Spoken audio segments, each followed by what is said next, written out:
اعوذ باللہ من الشیطان الرجیم بسم اللہ الرحمن الرحیم اذ تبرأ الذین اتبعوا من الذین اتبعوا ورأوا العذاب وتقطعت بهم الأسباب وقال الذين اتبعوا لو أن لنا كرة فنتبرأ منهم كما تبرأوا منا كذلك يريهم الله أعمالهم حسرات عليهم وما هم بخارجين من النار آمنت بالله صدق الله العظيم رب اشرح لي صدري ويسر لي امري واحلل عقدة من لساني يفقهوا قولي اللهم ارنا الحق حقا وارزقنا اتباعه وارنا الباطل باطلا وارزقنا اجتنابه آمین یا رب العالمین۔ دوستو اور بزرگوں، سورہ بقرہ آیت نمبر 166 اور 167 آپ کے سامنے تلاوت کی ہے۔ یہ دوسرے پارے کا چوتھا رکوع زیر مطالعہ ہے، اور اس رکوع کا مضمون صفات باری تعالیٰ اور اس کی پہچان، اور اس کے ساتھ جب انسان کو اللہ تعالیٰ کی صفات سے اس کی ذات کا پتہ چل گیا، اس کے بعد یہ تقاضا یہ ہے کہ اس پر کامل یقین اور ایمان لائے کہ اللہ قادر ہے، مالک ہے، مختار ہے، ہر چیز کا پیدا کرنے والا ہے اور ہر چیز کو مارنے والا ہے، عدم وجود سے وجود میں لانے والا ہے، اور انتہا تک اس کی ضرورتیں اور اس کی مشکلات حل کرنے والا ہے۔ جب اللہ تعالیٰ کے بارے میں انسان کے ذہن میں یہ صفات کے حوالے سے اس کی قدر و منزلت پیدا ہو گئی تو یقیناً اس کا والی وارث، اس کا حاجت روا، اس کا مشکل کشا وہ صرف فقط ایک ہی ذات ہوگی، اور وہ اللہ کی ذات۔ اور اس کی آگے جو شرح بیان ہو رہی تھی وہ ہے توحید عملی، اور اس توحید عملی کو بیان کرنے کے حوالے سے قرآن مجید نے محبت کا ذکر کیا، کیونکہ محبت کے بغیر کوئی عمل سرزد نہیں ہوتا، خواہ دنیا ہو خواہ دین ہو۔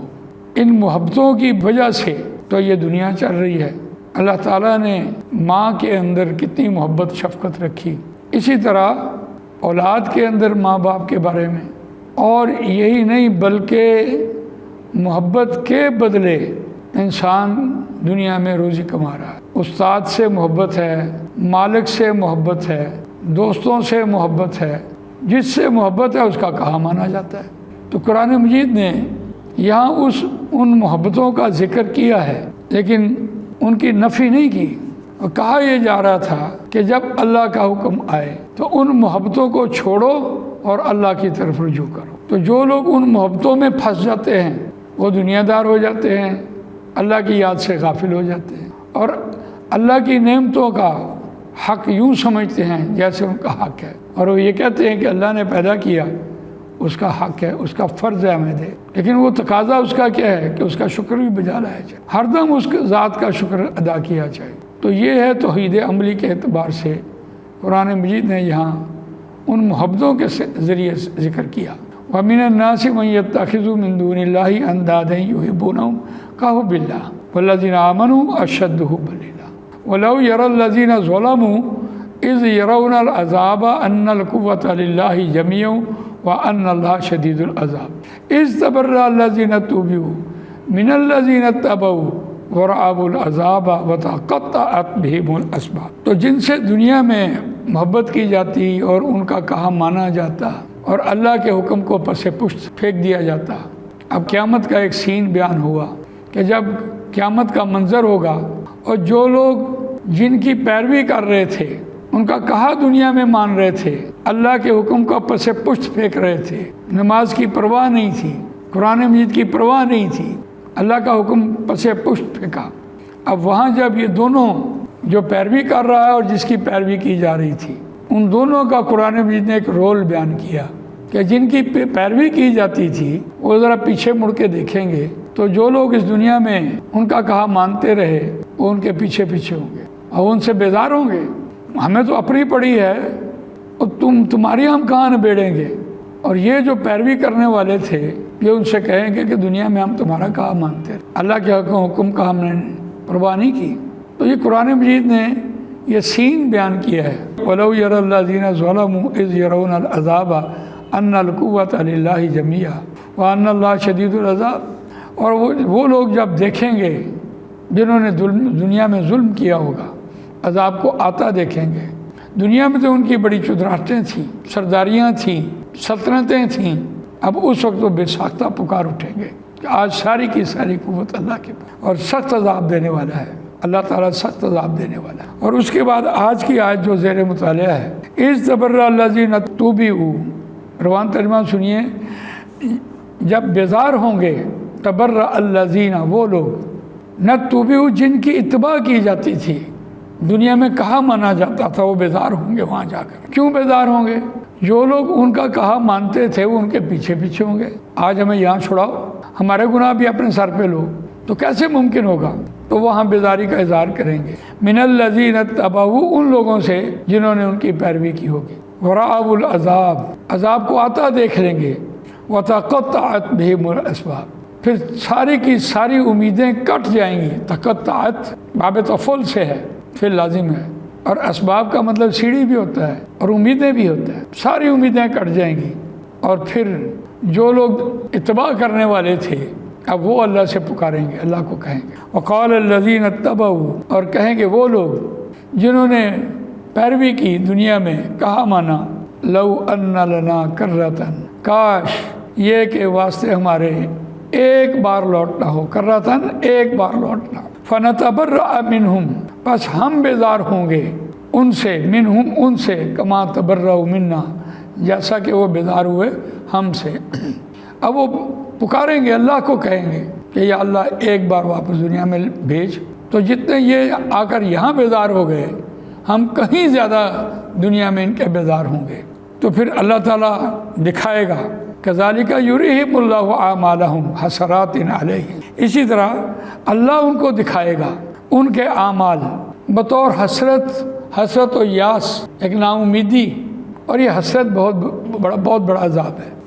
علیہم, ان پر حسرت تاریخ چھا جائے گی کہ اے کاش ہم ان کا کہا دنیا میں نہ مانتے. اور وہ اللہ سے التجا کر رہے ہوں گے کہ یا اللہ ایک بار دنیا میں واپس بھیج. یہ یہاں آ کر ہم سے کتنے بیزار ہوئے, ہم اس سے کہیں زیادہ دنیا میں بیزار ہوں. تو کیا کہا جائے گا؟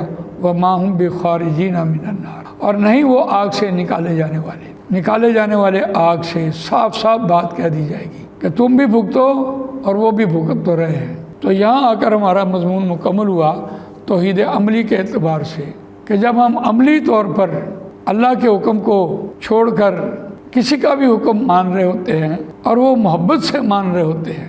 اور اس آیت کی قرآنی دلیل پہلے پارے میں موجود ہے, بڑی کمال. قُلْ بِئْسَ مَا يَأْمُرُكُمْ بِهِ إِيمَانُكُمْ إِن كُنتُم مُؤْمِنِينَ قُلْ إِن كَانَتْ لَكُمُ الدَّارُ الْآخِرَةُ عند اللہ خالصۃ من دون الناس فتمنوا الموت ان کنتم صادقین ولن یتمنوه ابدا بما قدمت ایدیہم واللہ علیم بالظالمین.